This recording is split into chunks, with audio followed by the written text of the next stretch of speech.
और study with ज्ञान प्रकाश में आपका बहुत बहुत स्वागत है। तो दोस्तों यहाँ पर यूपीपीएससी की ओर से 21 अक्टूबर को जो शुद्धि पत्र जारी किया गया है उसमें यूपीपीसीएस 2021 से लेकर आगामी जो भी परीक्षाएं होनी हैं उसमें अब प्रारंभिक परीक्षा से मुख्य परीक्षा के लिए कुल 15 गुना अभ्यर्थियों को शामिल किया जाएगा। तो पहले जो ये आंकड़ा था 2018-19 से पहले ये 18 गुना होता था, फिर इसे घटाकर 13 गुना कर दिया गया और अब इसे फिर से 15 गुना किया जा रहा है। तो यहाँ पर अभ्यर्थी मांग कर रहे हैं कि ये पहले ऐसा होना चाहिए, यानी कि 18 गुना अभ्यर्थियों को ही प्री से मेंस के लिए क्वालिफाई करवाया जाना चाहिए।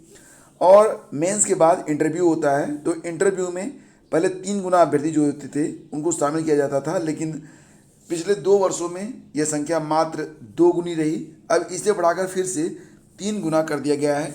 इससे अभ्यर्थी काफ़ी खुश भी हैं, लेकिन वो मांग कर रहे हैं कि प्री से मेंस में जाने वाले जो अभ्यर्थी हैं उनकी संख्या पहले की तरह 18 गुना हो तो ज़्यादा बेहतर है। अब यहाँ पर अभ्यर्थी इस बात की भी चिंता कर रहे हैं कि यह जो प्रक्रिया है, यानी कि ये जो पासिंग मार्क वाला प्रकरण है कि प्री से मेंस में 18 गुना अभ्यर्थी जाएंगे तो किन किन परीक्षाओं में जाएंगे।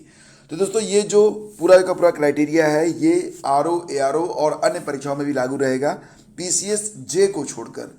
और बहुत सारे अभ्यर्थी ऐसे भी हैं जो ये पूछ रहे हैं कि क्या जो जीआईसी की परीक्षा भी हुई थी उसमें भी ये लागू होगा। जी नहीं, जो परीक्षाएं हो चुकी हैं उसमें नहीं, लेकिन आगामी जो परीक्षाएं होनी शेष हैं उसमें ये प्रक्रिया लागू रहेगी।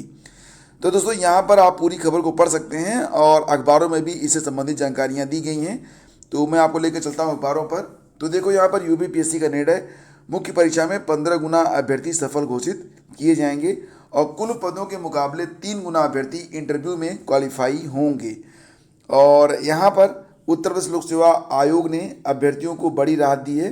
अब पदों की संख्या के मुकाबले 13 की जगह 15 गुना अभ्यर्थियों को मुख्य परीक्षा और 2 की जगह 3 गुना अभ्यर्थियों को इंटरव्यू के लिए क्वालिफाई कराया जाएगा।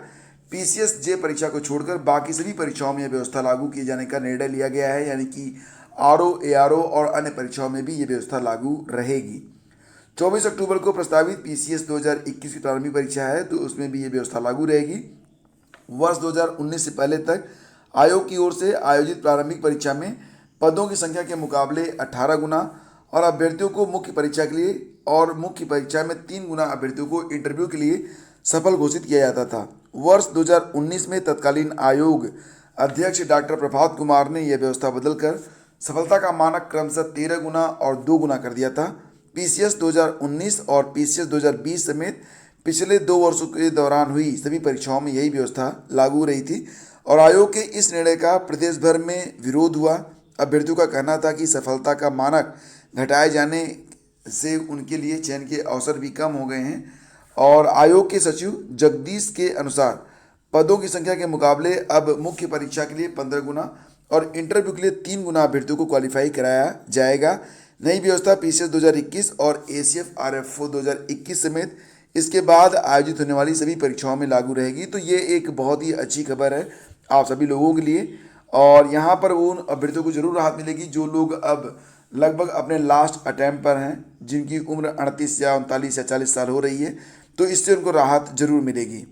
और अगर बात करें यहाँ पर स्केलिंग के बारे में फ्रेंड्स, तो सुप्रीम कोर्ट के आदेश के तहत होगी स्केलिंग, लेकिन अभी जो है स्केलिंग को लेकर पूरी तरह से मामला जो है स्पष्ट नहीं है।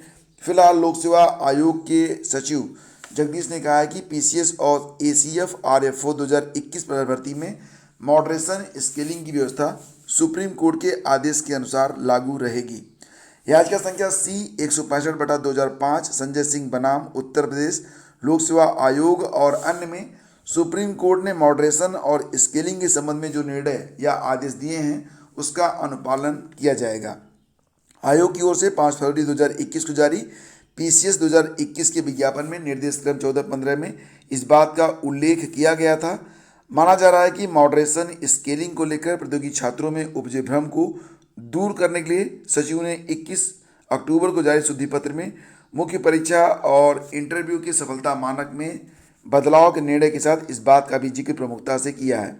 फिलहाल दोस्तों यहाँ पर प्रतियोगी छात्र संघर्ष समिति के अध्यक्ष अवनीश पांडे का कहना है कि आयोग के पूर्व अध्यक्ष के फैसले से प्रभावित प्रतियोगियों का क्या कसूर है और इस फैसले के चलते पीसीएस 2020 और 2021 बर्बाद हो गया।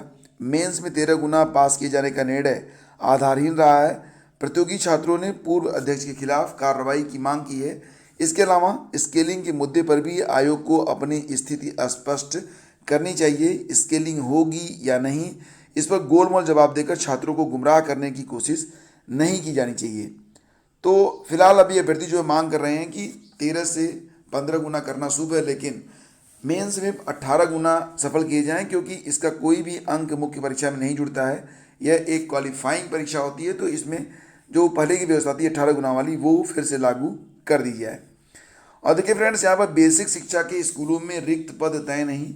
अधर में नई प्राथमिक शिक्षक भर्ती नहीं आई है अभी तक कमेटी की रिपोर्ट। तो अभी तक प्राथमिक शिक्षक भर्ती के लिए अभ्यर्थी काफ़ी व्यग्र और उत्सुक रहे हैं और वो इस बात की मांग कर रहे हैं कि यथाशीघ्र इसका विज्ञापन जारी किया जाए।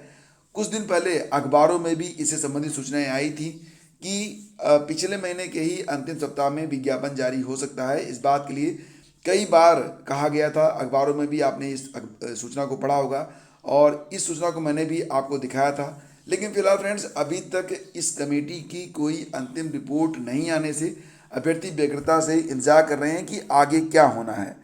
तो बेसिक शिक्षा के स्कूलों में नई शिक्षक भर्ती को लेकर डीएलएड प्रशिक्षित परेशान है। भर्ती विज्ञापन जल्द निकालने की मांग को लेकर प्रशिक्षित बेरोजगारों के प्रतिनिधिमंडल ने रिक्त पदों का आकलन करने को गठित समिति के सदस्यों को ज्ञापन सौंपा है। समिति सदस्यों से छात्रों के अनुपात में शिक्षकों के रिक्त पदों के आकलन की वस्तु स्थिति को भी जानी है। जो जानकारी सामने आई है वो बहुत उत्साहित करने वाली नहीं है और छात्रों को इस बात का संदेह है कि अगर ये विज्ञापन निकलने में देरी होती है तो इस भर्ती में काफ़ी वक्त लग सकता है। फिलहाल दोस्तों, खबर ये है कि भर्ती का इंतजार कर रहे डीएलएड प्रशिक्षितों को चिंता है कि भर्ती प्रक्रिया में देरी से वह आसन्न विधानसभा चुनाव की आचार संहिता में फंस सकती है। वह जल्द भर्ती विज्ञापन चाहते हैं। प्रशिक्षित बेरोजगारों के प्रतिनिधिमंडल ने लखनऊ में सरकार की ओर से गठित कमेटी के सदस्यों से बुधवार को मुलाकात की। प्रशिक्षित बेरोजगार कोमल पांडे, अर्पित मिश्र, नीरज यादव, निधि सिंह, पंकज मिश्र ने महानिदेशक स्कूल शिक्षा अनामिका सिंह, बेसिक शिक्षा सचिव प्रताप सिंह बघेल, राजस्व परिषद के अध्यक्ष मुकुल से मिलकर जल्दी भर्ती विज्ञापन निकालने की मांग को लेकर ज्ञापन दिया है। और पंकज के मुताबिक पता ये चला है कि अगर विज्ञापन निकल भी जाता है तो अभी इस पर जो है उसका पूरा होना, चुनाव से पहले संपन्न होना मुश्किल है। प्रतिनिधिमंडल ने रिक्त पदों के विषय में अधिकारियों को अपनी ओर से जानकारी दी है और सरकार द्वारा सुप्रीम कोर्ट में रिक्त पदों के संबंध में दिए गए हलफनामे का भी जिक्र ज्ञापन में किया गया है, जिसमें 50,000 से ज़्यादा पद रिक्त होने की स्वीकारोक्ति दी गई है। तो दोस्तों, यहाँ पर जो अभ्यर्थी हैं वो ये सोच रहे हैं कि बहुत जल्दी विज्ञापन जारी होना चाहिए, नहीं तो ये भर्ती आगे चलकर फंस सकती है। फिलहाल भर्ती विज्ञापन जल्द निकलना और ये बहुत ही ज़रूरी है। अगर जल्दी नहीं होती है तो निश्चित रूप से इसमें थोड़ा सा डिले होगा। लेकिन दोस्तों, मेरा आपसे यही कहना है, मैं बार बार आप लोगों से यही कहता रहा हूँ कि विज्ञापन निकलने में देरी हो सकती है, कुछ भी हो, लेकिन क्योंकि यह एक बहुत ही आवश्यक सूची में आता है, शिक्षा का अधिकार एक मूल अधिकार है, तो जो छात्र और शिक्षकों का अनुपात है उस अनुपात में अध्यापकों का जो भर्ती होनी है ये निश्चित रूप से होगी। आपको अगर 2 महीने में वैकेंसी नहीं मिलती है तो 6 महीने में ज़रूर मिलेगी, इसलिए आपको तैयारी करते रहना चाहिए। फिलहाल दोस्तों, जूनियर शिक्षक भर्ती की उत्तर माला का इंतजार अभ्यर्थी बहुत व्यग्रता से कर रहे हैं, क्योंकि उत्तर माला जारी होनी थी 21 तारीख को, जैसे कि सूचना पहले प्राप्त हुई थी, लेकिन अभी तक उत्तर माला का कोई अता पता नहीं है और ऑफिशियली अभी इसके बारे में कोई सूचना प्राप्त नहीं हो रही है। फिर भी अभ्यर्थी ये वेट कर रहे हैं, इंतजार कर रहे हैं कि हो सकता है कि देर सवेर जल्दी इसकी जो है उत्तर माला, जूनियर शिक्षक भर्ती की उत्तर माला जारी हो सकती है। यूपी SSSC पीटी का रिजल्ट भी अभ्यर्थियों के लिए काफ़ी जो है व्यग्रता का कारण है और अभ्यर्थी ये सोच रहे थे कि बहुत जल्दी इसका परिणाम जारी होगा। अखबारों में भी इससे संबंधित सूचनाएं कई बार प्रकाशित हुई हैं, लेकिन अभी तक यूपी SSSC पीटी का रिजल्ट भी जारी नहीं हुआ है। अभ्यर्थी इसका भी इंतजार कर रहे हैं और टीजीटी 2021 रिजल्ट का भी इंतजार अभ्यर्थी कर रहे हैं। हालांकि ये सभी जो रिजल्ट हैं ये आपको अक्टूबर के अंत से पहले, यानी कि 31 अक्टूबर से पहले प्राप्त होगा, क्योंकि टीजीटी 2021 का तो जो परिणाम है ये हर हालत में आपको जो है जारी करना ही करना है 31 अक्टूबर से पहले। लेकिन फिलहाल अभी जो सूचना प्राप्त हो रही थी सोशल मीडिया के माध्यम से वो यही थी कि 1-2 दिन में उत्तर माला जो है जारी हो सकती है, रिजल्ट जारी हो सकता है। लेकिन अभी तक जो है इसके बारे में कोई कंफर्म न्यूज़ निकल के नहीं आ रही है। तो मेरे प्यारे दोस्तों, आपको थोड़ा सा इंतजार और करना होगा। मैक्सिमम 1 वीक में ये सारे परिणाम आपके सामने होंगे और उत्तरमाला भी आपके सामने होगी। टीजीटी का रिजल्ट तो मुझे लग रहा है कि 1-2 दिन में सामने आपके आ सकता है, और आप अपना जो है धैर्य बनाए रखिए और बहुत अधिक व्यग्रता से आप इंतजार कर रहे हैं, लेकिन बहुत अधिक व्यग्र मत होइए।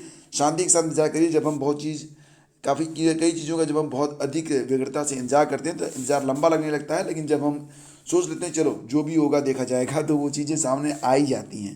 तो मेरा आपसे यही कहना है कि आपने अपना काम कर लिया है, परिणाम जारी होना है। परिणाम जारी करना ये आयोग का, कमीशन का, बोर्ड का काम है। तो परिणाम जल्दी जारी होंगे, आपको अपना धैर्य बनाए रखना है और सब कुछ बहुत ही अच्छा होगा। तो आज का वीडियो बस यहीं पर समाप्त करते हैं और शीघ्र मिलेंगे आपसे एक नए वीडियो में। Thank you so much for watching the video. और वीडियो अगर आपको पसंद आता है तब आप इसे लाइक और शेयर जरूर कर दिया करें। बहुत बहुत धन्यवाद।